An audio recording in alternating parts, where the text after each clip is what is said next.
তো আমি এতিয়া সাৰ্বিক বা সাৰ্বজনীন সম্বন্ধ ইউনিভাৰ্সেল ৰিলেশনৰ বিষয়ে অলপ ডিসকাস কৰিম তো প্ৰথমতে আমি ইয়াৰ যেটো ডেফিনিশন আছে সংজ্ঞা আছে হেতু চাই লওঁ এটা সংহতি ক্যাপিটেল A ৰ পৰা আন এটা সংহতি ক্যাপিটেল B লৈ তো বাক্যটোৰ প্ৰথমখিনিতে আমি মাইন্ড কৰিম যে আমাক দুটা সংহতি লাগিব এটাক আমি A বুলি কৈছো আৰু আনটোক B বুলি কৈছো তো B লৈ এটা সম্বন্ধ আৰক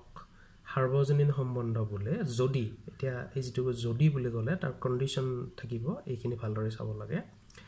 এৰ প্ৰতিটো মূলয় তো শব্দখিনি ভালকে চাব লাগিব প্ৰতিটো মূলৰ কথা কৈছে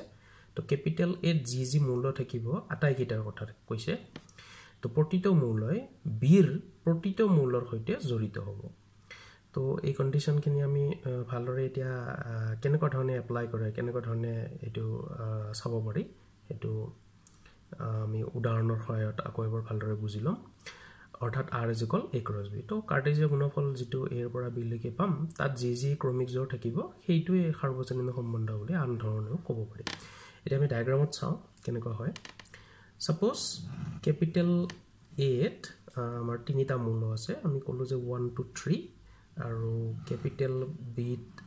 সাপোজ 4 আৰু 5 এই দুটা মূল আছে এতিয়া যদি a ৰ পৰা b লৈকে এটা আমি সাৰ্বজনীন বা সাৰ্বিক সম্বন্ধ পাব লাগে তেতিয়ালে ডেফিনিশনত কৈছে যে এত থকা প্ৰতিটো মূল অৰ্থাৎ প্ৰথমতে আমি 1 ৰ চাওঁ কি b ত থকা প্ৰতিটো মূলৰ লগত জড়িত অৰ্থাৎ 1 এ 4 ৰ লগত জড়িত হ'ব লাগিব লগতে 5 ৰ লগত জড়িত হ'ব লাগিব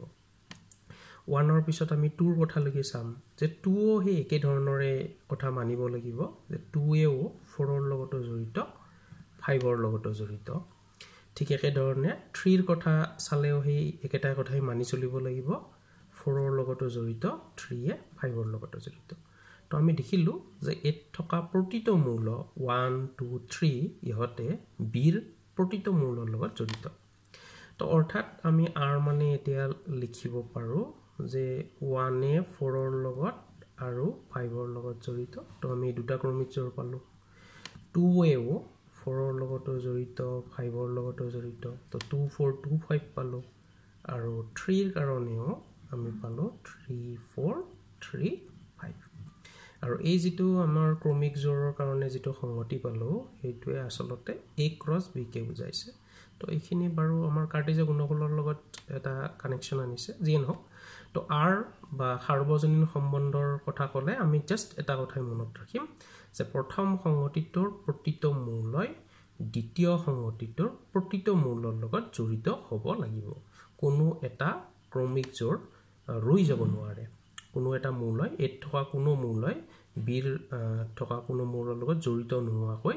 ৰৈ যাব নোৱাৰে তো এইখিনি আমাৰ সাৰ্বজনীন সম্বন্ধৰ ওপৰত এটা আলোচনা